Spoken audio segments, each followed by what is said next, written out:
Dear audience, Namaste. Here you have seen a poem, Who Are You Little I, written by Edward Islin Cummings. On this video, it is being discussed on this poem. The poem is written by Edward Islin Cummings. He was an American poet, painter, essayist, novelist, and playwright. He developed the style of poetry with unconventional use of capitalization, punctuation, spacing, and structure.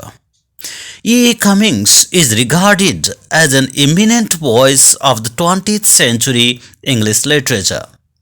His father was a professor at Harvard University and later became the minister in Boston, Massachusetts.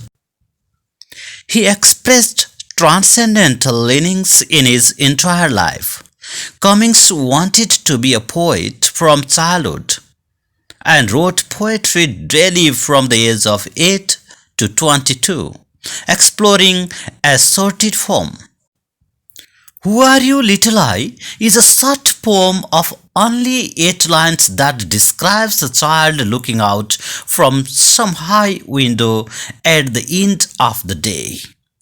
The poem concerns the nature and nature of the child. The speaker of the poem is the person voicing the words, recalling a childhood moment closely connected with nature. The theme of the poem is natural beauty and its effect on the child. The innocence of 5 or 6 years child is natural. The poem shows the dramatic moment of situation in which a child peers through a window. The child is peering the beautiful golden sun of November in the evening. As in the romantic poem, the child is peering the beautiful natural dance with great feeling that the day has to become night and it will be beautiful way. The child does not care whether night will be dark or scary. Only the child enjoys the sunset. It's the nature of child that he enjoys at the present without worrying about the future. Future is dark as in Cummings' real life. He observed the consecutive wars including the First and the Second World Wars. So perhaps the poet himself recalls his childhood observing the upcoming darkness or deaths in the future. The sight of the child is free to observe anything, but he is not free to enjoy outside when the sun is setting or getting dusk or dark. His observation is great and godly, so he visualizes the darkness in the future. When the poet was 5 or 6 years old, it was the beginning of 20th century. 20th century is no doubt the period of wars and scientific development. In 1914, First World War broke out, and in 1939 the second. And this century is also the time for the end of colonialism politically. In the given poem, the rhyming pattern of the poem is AV CD CD. Here, I rhymes to high, old rhymes to gold, sunset rhymes to night, and day rhymes to way. The poet has used brackets to enclose 5 or 6 years old and feeling that if day has to become night, and this is a beautiful way. Poet recalls his time of 5 or 6 years old and feeling of the little boy that the day finishes to become night. Nature plays a great role for romantic writer and the child. When the writer changes into the form of the child, expression erupts out freely. In the freedom, the writer binds oneself in 5 or 6 years old child and his feeling in closing into the bracket.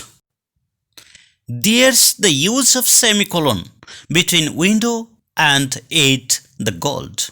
Semicolon is not ultimate break, it's a half break.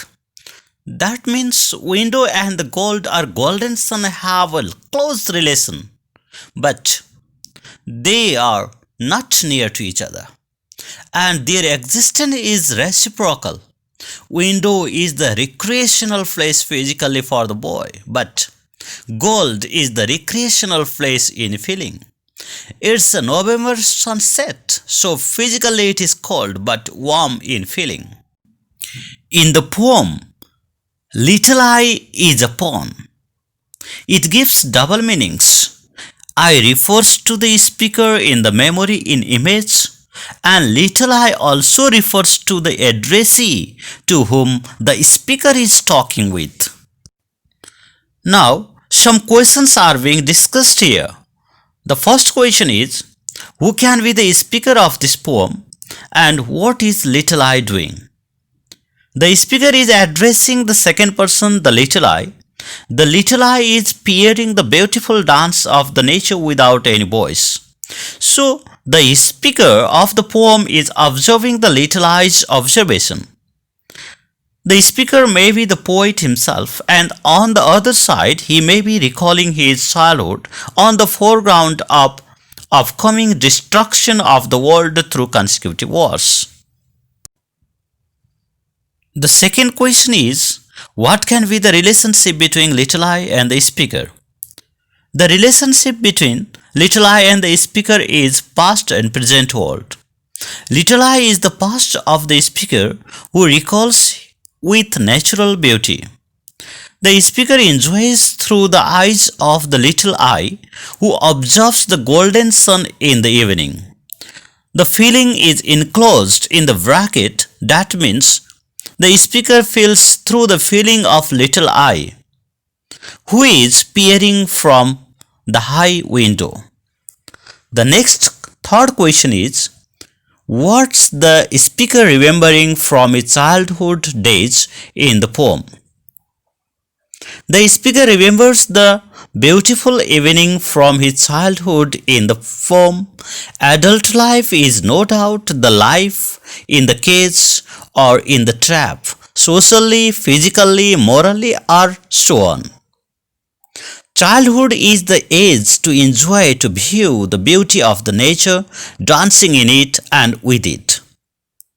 The child does not worry that the night falls after evening and it will be dreadful. He enjoys golden sun like Hanuman enjoys the golden sun thinking a ripe fruit. In the poem, the speaker gets into the child keeping oneself far from the little eye physically.